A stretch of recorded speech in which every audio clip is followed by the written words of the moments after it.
Se você sofre com o estudo de exatas, matemática, física, algumas questões de química, e você quer passar em medicina, quer ser o primeiro médico da sua família, não pule esse vídeo que eu tenho certeza que esse vídeo vai ajudar você a acelerar o seu aprendizado de exatas, segundo a neurociência da aprendizagem, para que você passe em medicina e vire o primeiro médico ou a primeira médica da sua família. Eu vou revelar aqui para vocês 10 passos simples e fáceis que funcionam para qualquer pessoa que deseje passar em medicina. 10 passos para você aprender exatas mais rápido, sem ter que ver vídeo aula, sem ter que fazer 10 mil questões. Então fica comigo que eu vou revelar aqui para vocês 10 passos que ajudaram os meus alunos passarem medicina no Enem e no vestibular. Primeiro, tá? Prática espacial. Então, quando você espaça as suas sessões de estudo, você consegue o quê? Você consegue fragmentar o conteúdo e ter mais memória de longo prazo. O Enem, ele é uma prova de memória. Quem lembra dos conteúdos passa, Enem vestibular. Então o que acontece? Quando você vê videoaula, quando você estuda de forma tradicional, você trabalha só a memória de curto prazo e não a memória de longo prazo. Então vou dar um exemplo para você. Geometria.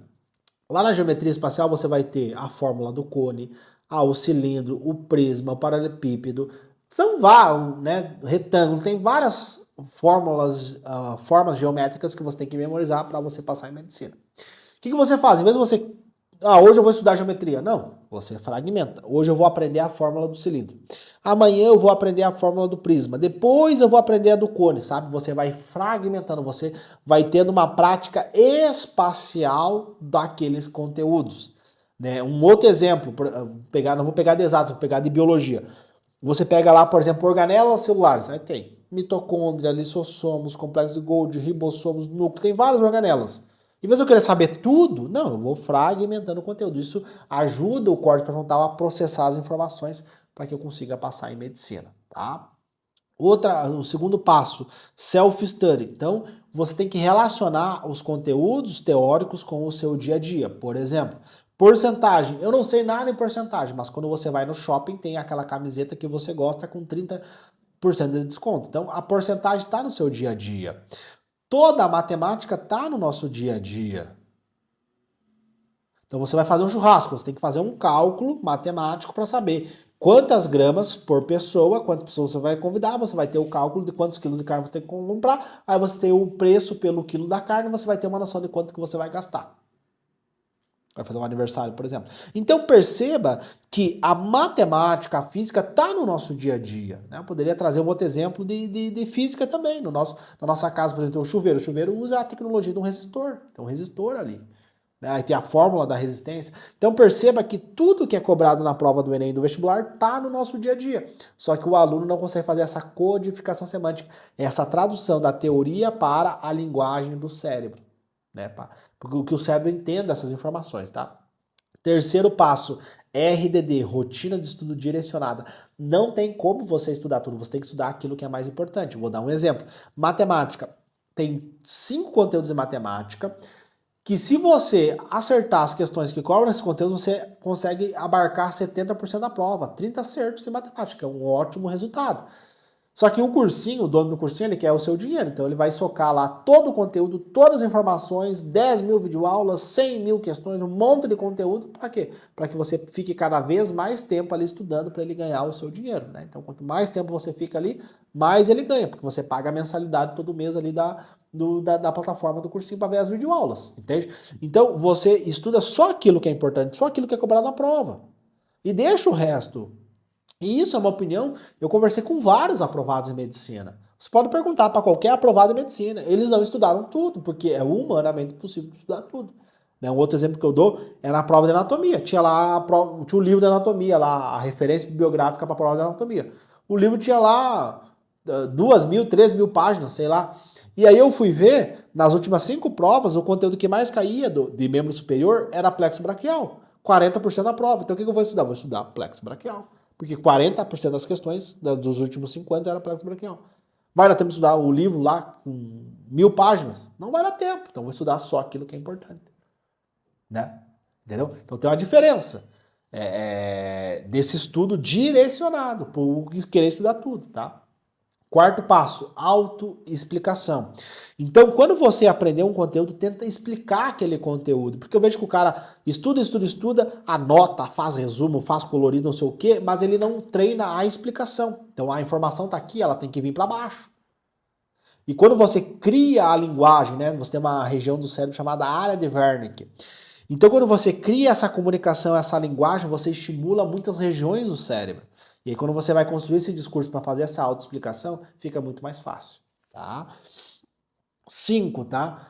Passo, foca na resolução de questões. Foca em resolver questões. Parece meio clichê isso, mas você não vai passar em medicina vendo videoaula, você vai passar em medicina acertando as questões. E às vezes tem uma discrepância da teoria para como a teoria é cobrada na prática. Então a teoria é de um jeito, na prática é outra.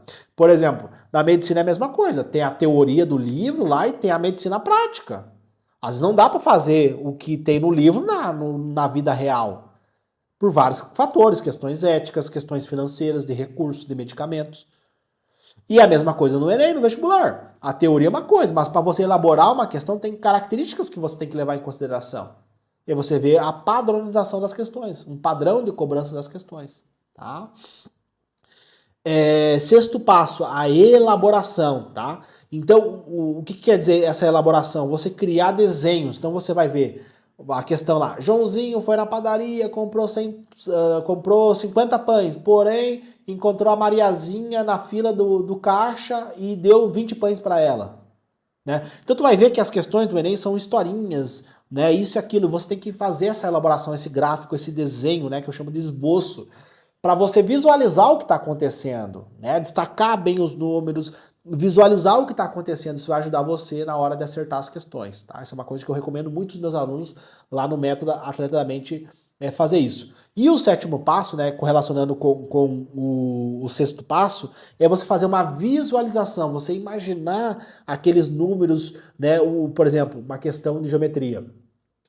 O fazendeiro tinha um silo, visualiza um silo na tua cabeça. Aqui nesse silo ele colocava tantos quilos de soja, e aí a base do silo tinha um raio de não sei quanto, a altura de não sei quanto, aí você visualiza aquilo. Aí chegava o caminhão para pegar a soja, não sei o que. Aí tu visualiza, você cria um filme mental na tua cabeça do que está acontecendo. Isso ajuda demais na hora da interpretação matemática. Muitos alunos me procuram, Léo, eu não consigo interpretar as questões, eu não consigo fazer as questões, o que está acontecendo comigo, eu sou burro. Não, é que talvez você não está conseguindo visualizar isso, tá?